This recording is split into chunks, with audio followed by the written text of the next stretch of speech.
कोरोनाच्या संक्रमणामुळे 17 मार्चपासून राज्यभरातील सर्व मंदिरे, प्रार्थनास्थळे ही बंद करण्यात आली होती।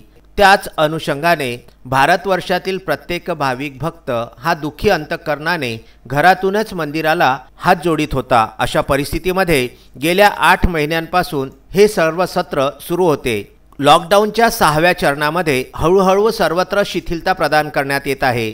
याच अनुषंगाने सर्व प्रतिष्ठाने खुली केल्यानंतर धार्मिक प्रार्थनास्थळे उघडी करण्याला राज्य सरकारने परवानगी दिली आहे। या संदर्भामध्ये भाजपासह इतर संघटनांनी अनेक आंदोलने केली होती। शेवटी राज्यामध्ये कोरोनाचा घसरता दर बघता सर्व धार्मिक स्थळे उघडी करण्याचा निर्णय घेण्यात आला आहे।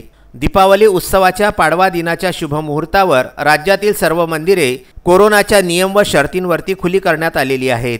कोरोना संबंधीचे सर्व नियम आणि अटींचे पालन करून मंदिरातील पूजा अर्चना करून मंदिरे खुली करण्यात आलेली आहेत। संपूर्ण महाराष्ट्राचे मूळपीठ असलेल्या श्री रेणुकादेवी मंदिर माहुरगड हे मंदिर सुद्धा भाविकांसाठी सोमवारपासून खुले करण्यात आलेले आहे। त्यामुळे मंदिरामध्ये सकाळपासूनच एकच गर्दी होती। सगळीकडे हार, फुले, तुरे इत्यादींनी मंदिर सजविण्यात आले होते आणि स्वच्छता व टापटीप ठेवण्यात आली होती। श्री रेणुका मंदिर विश्वस्त समितीचे कोषाध्यक्ष व विद्यमान तहसीलदार सिद्धेश्वर वरणगावकर यांच्या हस्ते श्री रेणुका देवी मंदिराचे कुलूप उघडण्यात आले। त्यावेळी विश्वस्तांनी व भक्तांनी एकच जल्लोष साजरा केला। गेल्या 8 महिन्यांपासून मंदिरे कुलूप बंद असल्याने शेकडो भाविकांच्या मनामध्ये कमालीचे दुःख होते। आता परत पुन्हा भाविकांच्या चेहऱ्यावर आनंद दिसून आला। श्री रेणुकादेवी विश्वस्त मंडळाने प्रवेशद्वाराजवळ आणि खाली सुद्धा सुरक्षाकर्मी तैनात केलेले आहेत।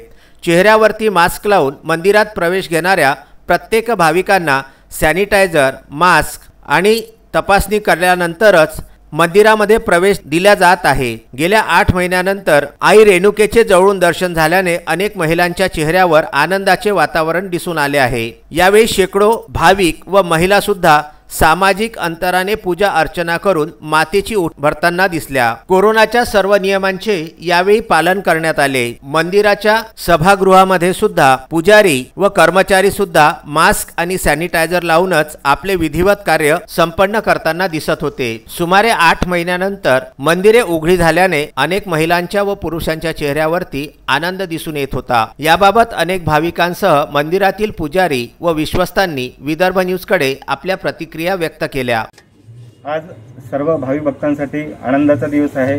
ही दीपावली निमित्त महाराष्ट्र शासनाने दिलेली भाविक भक्तांची फार मोठी भेट आहे आणि अनेक दिवसापासून जे मंदिर बंद होतं, भाविकांसाठी दर्शन बंद होतं, आज भाविक भक्तांमध्ये एक आनंदाचं वातावरण पसरलेलं आहे। भाविक भक्त खाली रांगेमध्ये तयार आहेत दर्शनासाठी आणि आज शासनाच्या आदेशाप्रमाणे मंदिर आता खुलं होत आहे। माझी आई जगदंबेचरणी एकच प्रार्थना आहे की लवकरात लवकर या कोविडचा प्रादुर्भाव पूर्ण भारतभरातून संपू दे, पूर्ण जगातून संपू दे आणि सर्व भक्तांसाठी पूर्ववत मातेचं दर्शन हे चालू राहावं हीच आई जगदंबेचरणी प्रार्थना करतो।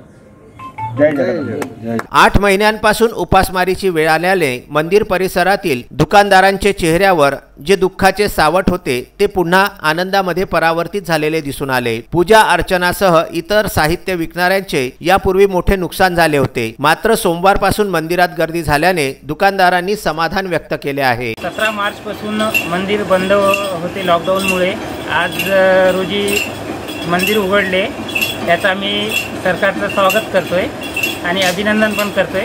येणाऱ्या भाविकांचे हार्दिक हार्दिक स्वागत।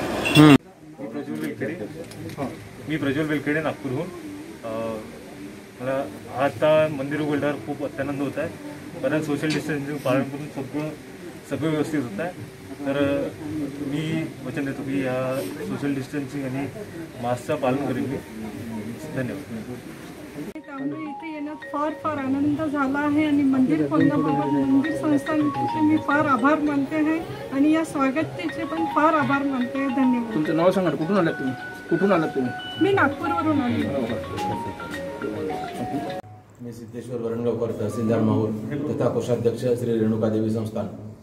आज पाडवा या सणाच्या दिवशी शासनाने सर्वसामान्य भाविक भक्तांची पहाट ही अत्यंत गोड अशी केलेली आहे। आज पहाटेपासून आपण भाविक भक्तांसाठी मंदिर प्रशासनाने शासनाच्या नियमाप्रमाणे हे मंदिर सर्व भाविक भक्तांना खुलं करण्यात आलेलं आहे। यामध्ये सर्वांनी नियमांचं पालन करायचं आहे। 65 वर्षावरील व्यक्तींसाठी आणि त्याचप्रमाणे गर्भधारणा असलेल्या आपल्या भगिनीसाठी, 10 वर्षाखालील बालकांसाठी आणि व्याधीग्रस्त व्यक्तींनी यामध्ये प्रवेश करायचा नाही। कोविड-19चा प्रादुर्भाव होईल असं कुठलंही कृत्य आपण करायचं नाही आहे। त्याच पद्धतीने मंदिर प्रशासनाने शासनाच्या नियमाप्रमाणे सोशल डिस्टन्सिंगचं पालन करत सर्व ठिकाणी मार्किंग तयार केलेलं आहे। सॅनिटायझर आणि थर्मल स्कॅनिंगची व्यवस्था करण्यात आलेली आहे। आपल्याला शौचालयाच्या ठिकाणी, बाथरूमच्या ठिकाणी सुद्धा सॅनिटायझर उपलब्ध करून देण्यात आलेला आहे। प्रत्येकाने सॅनिटायझरचा वापर करावा। तसंच मंदिरामध्ये आतमध्ये गाभाऱ्यामध्ये कोणीही तांबुलाचा, प्रसादाचा किंवा अंगारा लावण्याचा आग्रह धरू नये, कारण कुठल्याही प्रकारे स्पर्श होईल अशी कृती करण्यास स्पष्टपणे निर्बंध करण्यात आलेले आहेत। त्यामुळे सर्व भाविकांनी प्रशासनास सहकार्य करावे ही विनंती। तो मैं सभी भाविक लोगों का हार्दिक यहाँ पे स्वागत करता हूँ। एक अच्छा निर्णय जो है सभी धर्मियों के लिए गवर्नमेंट ने लिया है। सभी प्रार्थना स्थल जो है, शक्ति स्थल जो है, गवर्नमेंट ने शुरू करने की एक अनुमति दी है।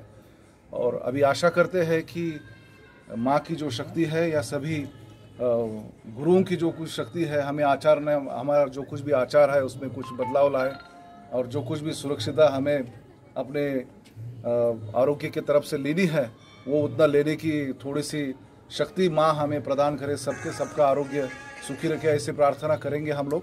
और उसी सब जो कुछ भी कानून नियम जो बनाए हैं गवर्नमेंट ने दर्शन के लिए या प्रार्थना स्थल के लिए, उस सभी जो है लोग भक्त जो है सभी जो है उसका अनुपालन करके सहकार्य करेंगे, ये आशा करता हूं और सभी को मैं शुभकामना देता हूं। धन्यवाद। श्री क्षेत्र रेणुकादेवी माहूरगड येथून विदर्भ न्यूज करिता संजय घोगरे यांच्यासह अनवर खिच्ची यांचा हा विशेष वृत्तांत।